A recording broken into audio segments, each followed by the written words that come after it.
Hello, I'm Bernard Hickey from interest.co.nz and welcome to a special economic weather report brought to you in association with the Bank of New Zealand. Today I want to look at a problem I think the New Zealand economy has. I like to call it zombie nation. This is where some markets, in particular the rural and residential property markets, are frozen. Volumes in both markets are relatively low, in fact near record lows for the last decade or so. And that's because buyers are waiting for prices to fall, and sellers simply don't want to sell at lower prices. And so we have a Mexican standoff going on. It's what happens when a market doesn't clear, when you don't have supply meeting demand. Now in any other market, particularly where you have smaller sales prices, the market clears when people put things on sale. They'll have a big discount sign out the front, or they'll simply accept a lower price at an auction.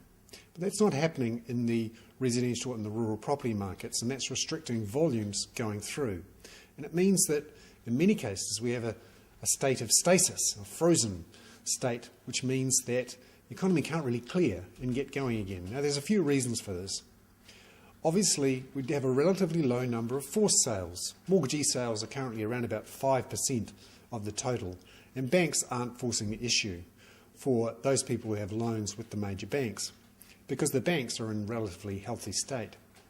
In those cases where the receivers are in control, and I'm talking here about particularly finance companies or former finance companies, there are forced sales going through. We're seeing the end of what I call the extend and pretend period.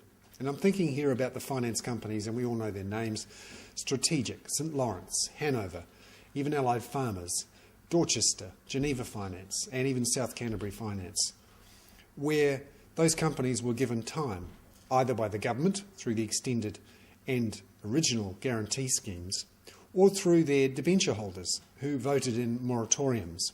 Almost all of those have failed miserably. Many New Zealanders, believing that property prices would never fall or were likely to bounce back very quickly, decided to give these companies time, because in their bones they believe that all we needed was time for this market to clear. And so they didn't allow prices to drop. Now we're starting to see the pressure come on as receivers take control and force through sales. And prices in some cases are dropping quite quickly for places where there are sales. Now up until now, the banks have not marked to market their assets, so they haven't seen prices that have gone through and said, okay, we've got enough data to know that that's what that property, that land is actually worth. And so the banks aren't forcing it. We'll see how long that lasts, given particularly in rural land we're starting to see some sales go through now at upwards of 40 to 50% below government valuations. And we'll have to see whether that changes. It's interesting though, other parts of the economy, and I'm particularly thinking here of retailing, are moving to clear their market, i.e. they're cutting their prices. And you can see that in the figures for the June quarter, where volumes of retail sales were up at their highest level in the June quarter since the March quarter of 2007, nearly a 3-year high. And people are wondering, is everyone back in the shop spending? Well, one of the reasons they're back in the shop spending is because prices are cut. Anyone walking down the main streets of New Zealand these days will see every second shop has a big 30 to 40% off, 50% off discount sign, or the shops are empty. Those markets have cleared.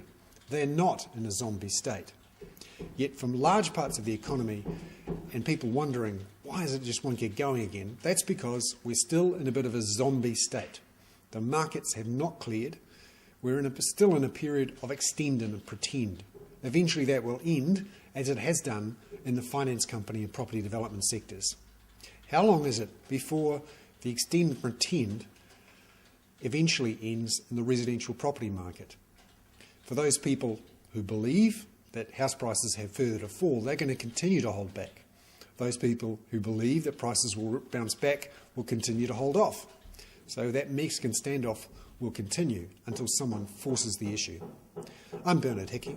That was a special economic weather report on Zombie Nation, again my personal views, brought to you in association with the Bank of New Zealand.